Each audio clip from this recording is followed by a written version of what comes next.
जगतसिंहपुर जिला सहरा पंचायत रत्नपुर ग्राम में सरकारी जमीरू बेआईन भावे माटी उठाण नहीं अंचल में उत्तेजना देखा स्थानीय लोकों मध्य तीव्र असंतोष प्रकाश पाई। अभियोग अनुजाई किछि व्यक्ति जबरदस्ती सरकारी जमीरू माटी खोली नेउछंती जहाफल राजस्व हानि घटुछि। एही कार्य को विरोध करिथिबा किछि ग्रामवासी मारणात्मक आक्रमण करा जायथिबा मध्य अभियोग होईछि। एही घटना परे आहत व्यक्ति माने तिर्तोल कनकपुर आउटपोस्ट थाना रे लिखित भावे अभियोग करिसेंती। सेमाने तुरंत कार्यानुष्ठान पई दाबी मध्य करिसेंती। मना विश्वनाथ स्वाई गाँ संकेतपाटना सहरा पंचायत तिर्तोल जगतसिंहपुर।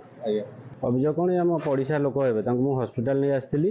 घटना कौन घटी कि सरकारी जमी गोचर जमी माटी उठे दिन दीपर चालाण करते किए ना जन्मजय ओझा डाकना अर्जुनी और नचिकेता दास ये दीज करते। ये बाबू ताको देखिकिना विरोध कले पचारे जे तुम क्या पचारि गाँ माटीटा उठे एमती कर तुम गाँव में मीटिंग करता कि आरआई परमिशन आनीच यही कथा दियरू मुझे बाटे जाऊँगी से पाख गाँव को से रास्ता जो जाऊँगी गला बेले पकड़ मारुंच भयंकर माड़ मारुंच भुजाली फुजाली लगे मार्च मुझे देखिली मुझे किसी लोक थे छड़ा छड़ी कर उद्धार करूँ। जन्मजय ओझा जी मैंने निजुक गोटे आत्मघोषित मुरबी बोली से पंचायतर जाहिर कर से आत्मघोषित मुरबी से गाँव रमी बुझे कि से हिसाब से चल जो पाइले सरकारी जगह माटी उठेदेले कौटी गछ काटी बिकिदेले ताल गछ सरकार लगे प्रोत्साहन दौरान जीवता ताल गछ काटुच्च ताल गछ घड़घड़ी सरकार प्रोत्साहन दौरान ताल गछ लगे जीवता ताल गछ काटी बिकिंट एम सब कम कर। सुकुमार दास रतनपुर सरकारी जमीर माटी खोलते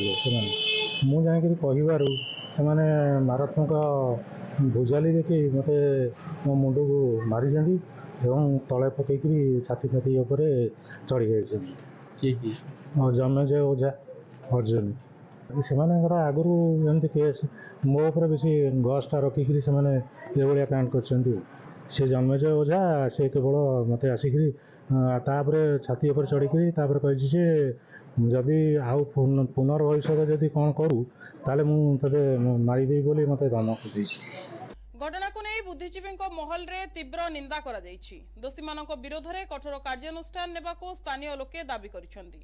पुलिस घटनार तदंत आरंभ करिछि एवं तदंत परे उपयुक्त पदक्षेप नियाजिबो बोली जणा पड़िछि। जगतसिंहपुर प्रशांत मलिक रिपोर्ट NTV।